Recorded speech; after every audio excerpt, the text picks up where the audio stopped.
اکثر اس کے پہلے اللہ تعالیٰ فرماتے کل یا اہل کتاب، کہو اہل کتاب سے، یہود اور نصارہ سے. لیکن یہ آیت باقی غیر مسلم کے لیے بھی لاگو ہو سکتی ہے، چاہے وہ ہندو ہو چاہے بدھ ہو، ہر غیر مسلم کے لیے لاگو ہو سکتی ہے. اور اگر آپ ایک سٹیپ آگے جائیں گے تو میں کہتا ہوں کہ آپس میں جو مسلمان میں اختلاف ہوتا ہے تو یہ آیت ہم مسلمانوں کے لیے بھی استعمال کی جاتی ہے، ماسٹر کی ہے. اور آپ دیکھیں گے کہ اگر ہم اللہ کے رسول کو اور اللہ کو آگے رکھیں گے تو لوگ آپ سے جڑیں گے. اگر میں جانتا ہوں کہ یہاں کے سب لوگ توحید مانتے ہیں اور میں توحید کو تقریر دوں، کیا فائدہ؟ میں بھی 1%، 2% آپ کو فائدہ ہوگا. لیکن جب ہم توحید کی بات کرتے ہیں اور دیگر فرقے والے کو دعوت دیتے اللہ اور اللہ کے رسول کی، اور چھوٹی چھوٹی اختلاف کو بازو رکھتے ہیں، تو آپ دیکھیں گے آپ کی دعوت اور مقبول ہوگی. اور یہ اصول ہے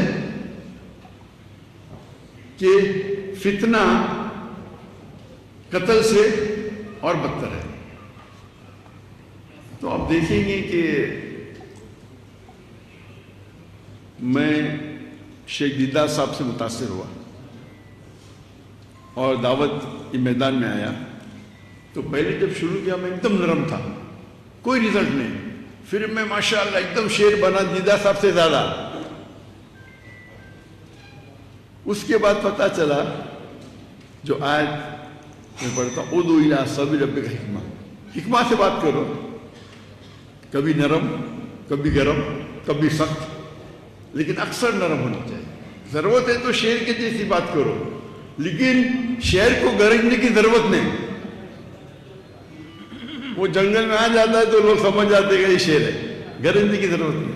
تو ہم اگر اس طریقے سے، ہمارا مین مقصد ہونا چاہیے کہ اللہ اور اللہ کے رسول کی طرف آئے، نہ کہ وہ ڈاکٹر ذاکر نائک کی تعریف کرے. اگر میں چاہتا ہوں ڈاکٹر ذاکر نائک کی تعریف کرے تو دنیا میں شاید مجھے تھوڑا شہرت مل جائے، لیکن آخرت میں بہت مشکل ہے. ہماری رضامندی ہے اللہ کی رضامندی. تو میں یہ نہیں کہتا ہوں کہ عقیدے پہ کمپرومائز کرو، کبھی بھی نہیں کہتا ہوں اور کبھی نہیں کروں گا. آپ نے دیکھے جب اسلام آباد میں خواتین آ گئے تو میں میرے حجاب نہیں توڑ سکتا ہوں، میں اتر گیا، دنیا مجھے گالی نہیں چلے گی.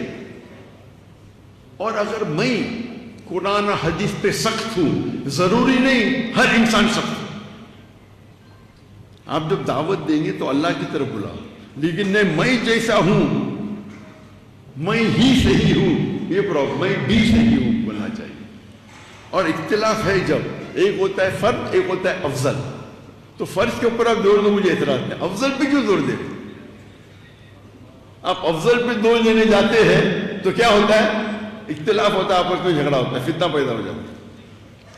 تو آپ کو اور آپ بڑے بڑے علماء سے جب ملیں گے، مثال کے طور پہ آپ اگر مدینہ میں سے بھی جائیں گے، ان کے علماء کے ساتھ بیٹھیں گے.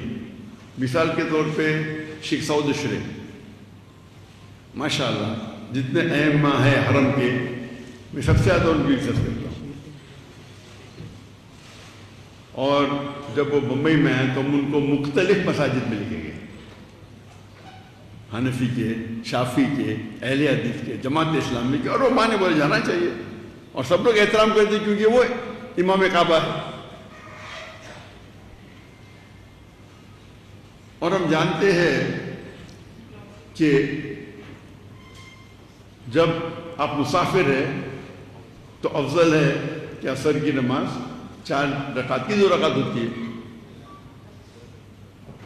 جب وہ گئے حنفی مسجد میں تو وہاں اختلاف ہوا تو انہوں نے بولے نہیں میں 4 پڑھوں گا.